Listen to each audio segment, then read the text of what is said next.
They're a way to buy meat, and now we're beginning to see why. I don't believe it was coincidence that they were a way to buy meat. I believe that if Jesus would have permitted them to remain with him, it is my belief. Verse 27 tells us what their state of mind is. Can you imagine what their state of mind was the whole time they were going to Samaria? You got to remember this. They always took a circular route. They would go longer to avoid Samaria. If I would give you the trek that they would take, you would say that's ridiculous. They were so adamant about having no dealings with the Samaritans that they would go around Samaria. They purposely went the longer route to avoid the shorter route, to avoid the Samaritans. No wonder the woman was so flummoxed. She said, "What are you doing talking to me?" I'm paraphrasing. The Jews have no dealings with the Samaritans. That has always been a generational common knowledge. So you can imagine what they were feeling the whole time. The Bible says they don't mention it. They don't say a word in verse 27.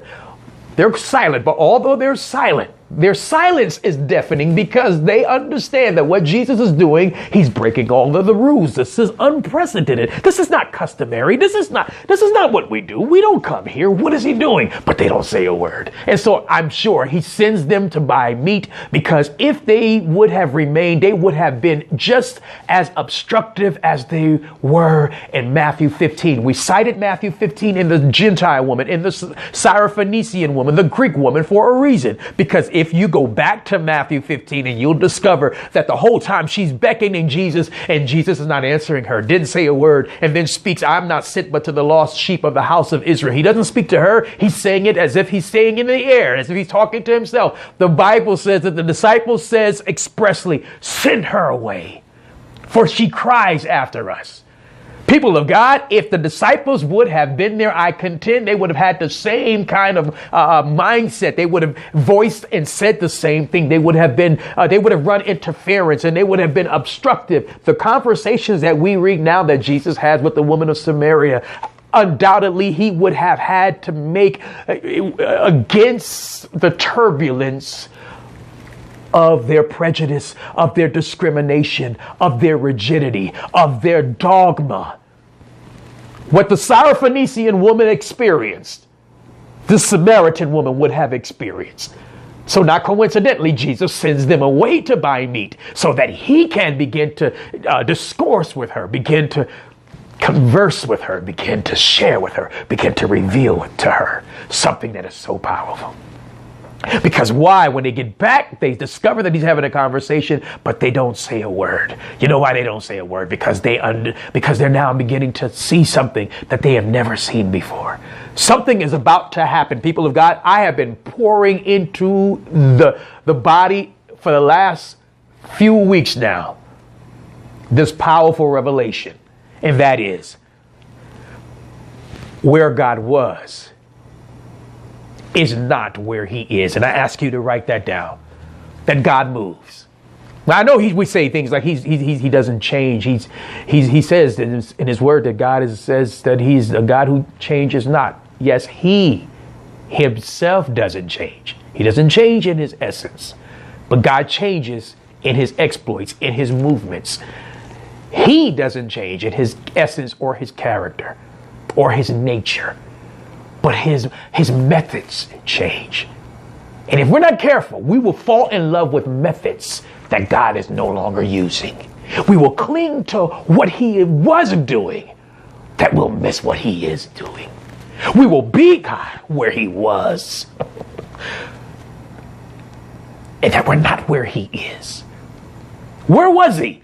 Salvation is of the Jews. Where was he? He came into his own. Where was he? I am not sent but to the lost sheep of the house of Israel. Where was he? The laws, the statutes, the judgments, Moses, Mount Sinai, the Passover lamb, everything he instituted, God Almighty, in the Old Testament. That's why I took you to this puzzle, because every piece to this puzzle is right here.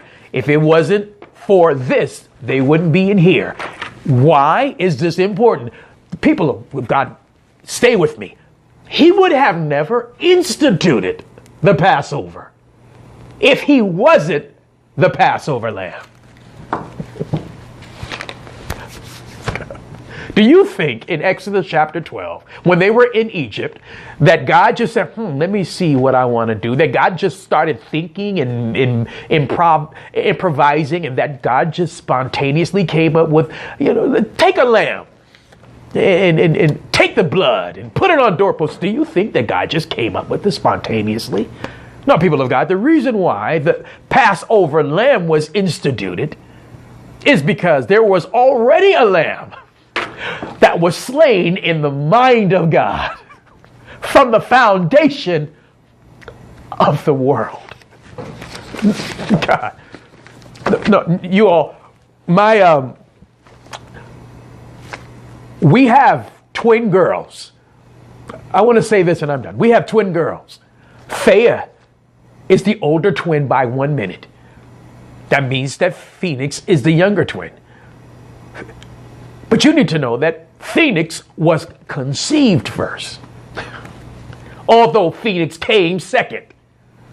So for 5.5 to 6 months, Phoenix was considered baby A, which is why my wife named her middle name is Ariam, because she named A so that she'll always know that she was baby A for 6 months. But somewhere they shifted in the womb. And so when it was time for delivery, the doctor pulled out what was in the birth canal first. The doctor did not pull out what was conceived first.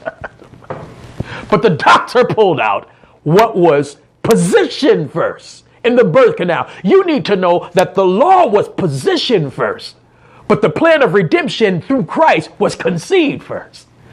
Do not confuse what went first with what is first. Just